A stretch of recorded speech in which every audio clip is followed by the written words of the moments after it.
Y'all know what's going on. It's time for another episode of Doing Time with Joe. I'm your host, Joe Baker. Welcome to the show, y'all. Now listen to me. Now, his son's mom goes to the hospital. When she gets down to the hospital, she see all of these gangsters up in there, right? All of these gang members up in there. Everybody got their flag on. Everybody looking like they coming out of the movies and all this and that. And they're hugging and they calling the mom. They're saying, everything gonna be okay. You know what I'm saying? And if you need anything, let me know, and all of this and that, and telling her that, you know, they're going to take care of the business and all of this and that. And she's looking at them, right? She's looking at them, but they're not responding to the facial expressions, right? You know, sometimes you got to learn to read the room, right? And they were not doing it. They were not seeing the horror that she has on her face and what they were saying. They were not seeing the pain of a mother on her face with the way she was looking. They were not seeing any of that. They were responding the way they thought that you would respond in a situation like this, because this is what they've said in many, many other occasions when this same situation has repeated itself. And they thought that she was going to be thankful for what they were saying. But she wasn't thankful at all. She told all of them, I want to talk to my son alone. And they looked at her and they said, we'll be right outside. They all walked out, you know, and they were standing outside. They shut the door to the hospital room.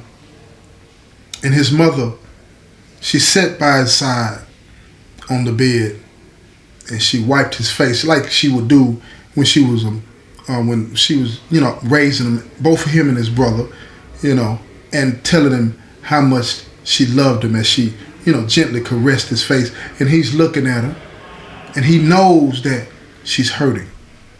He knows, but he can't even imagine the type of pain that she's experiencing. She has one son that's down in the morgue and another son that wants to go out and retaliate for his death. And she looks at him, she says, I don't want to lose you. And he looked at her and he said, you're not going to lose me, Mom. And she said, if you do what I think you're going to do, she said, I'm going to lose you one way or the other. And he looked at her without saying a word, and she continued to talk.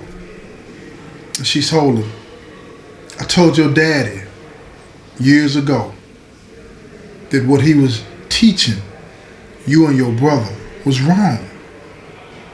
And he didn't listen.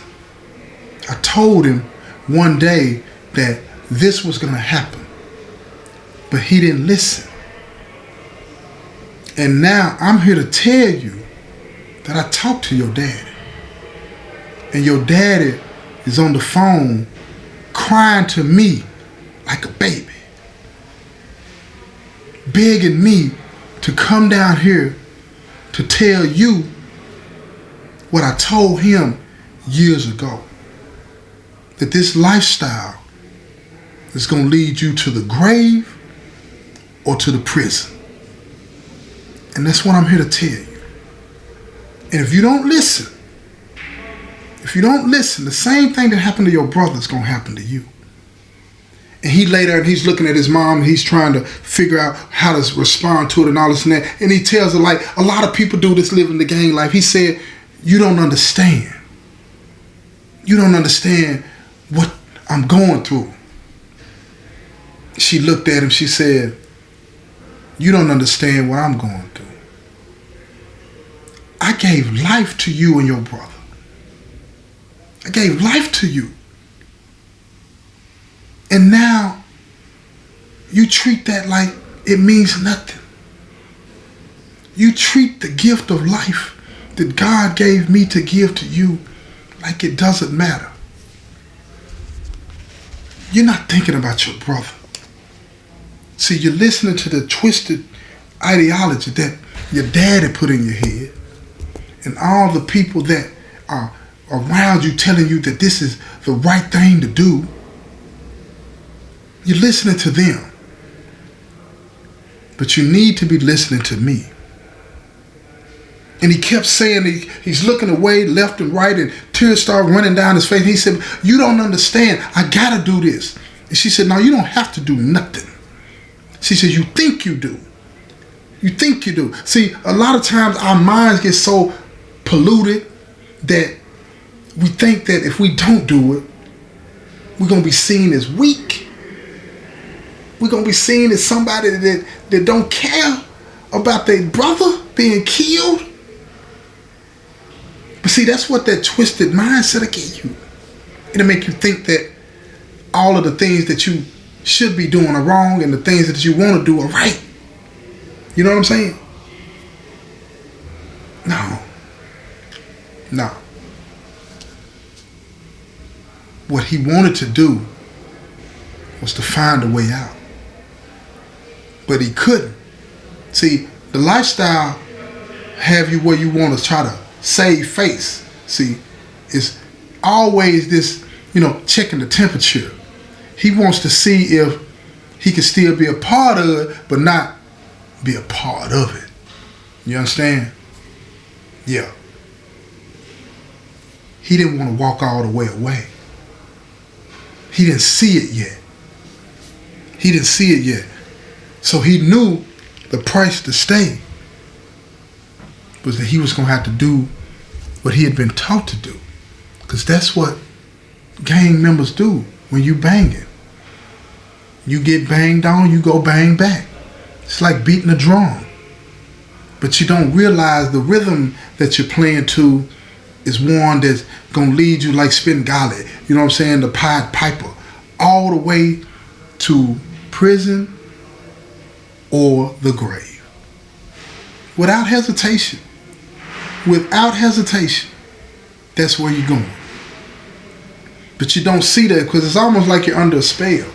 It's almost like whoever came up with this nonsense and turned it into what it is today, it's almost like they're somewhere laughing. They believe me. They believe that you could run around and kill, steal, and destroy, and it was going to be okay. Everything is going to be fine. No, it's not. And then people have the audacity to say, and I was one of those people back in the day, have the audacity to say that this is the culture. You ain't about this life because this life makes you somebody. I was one of those people. I was lying to myself. I was lying to myself and I lied to everybody around me. Everybody around me. But sometimes you it's not that you get convinced of the lie. It's that you're afraid to confront it. Because if you believe that this is something that makes you who you are, then the question is, I can't know who I really am. Who am I? If I believe this is who I am, then that means I'm lost. And that's scary. You ever been lost in a dark place? Right? Like in an alleyway or in the woods or something. Have you ever been left somewhere by yourself and that fear comes over you to let you know that you're by yourself? That's what it is when you try to walk away. You don't know what you're walking into. You don't know what's around the corner. You don't know how people are going to treat you, so you get scared. And it's almost like you're more comfortable living a lie. It's almost like you'd rather deal with that than to confront who you are, because you really don't know. You really don't know what pain pushed me that way. And if I couldn't deal with it then, how am I going to deal with it now? How am I going to deal with it now? It's almost like drinking or smoking. You drink and smoke so you can forget about whatever it is that you're going through, and then as soon as it wears off, the problems are back. Well, sober up time is here. Sober up time is here. And he's looking at his mom and he's trying to figure out what to say. And she said, Let me pray for you. Let me pray for you.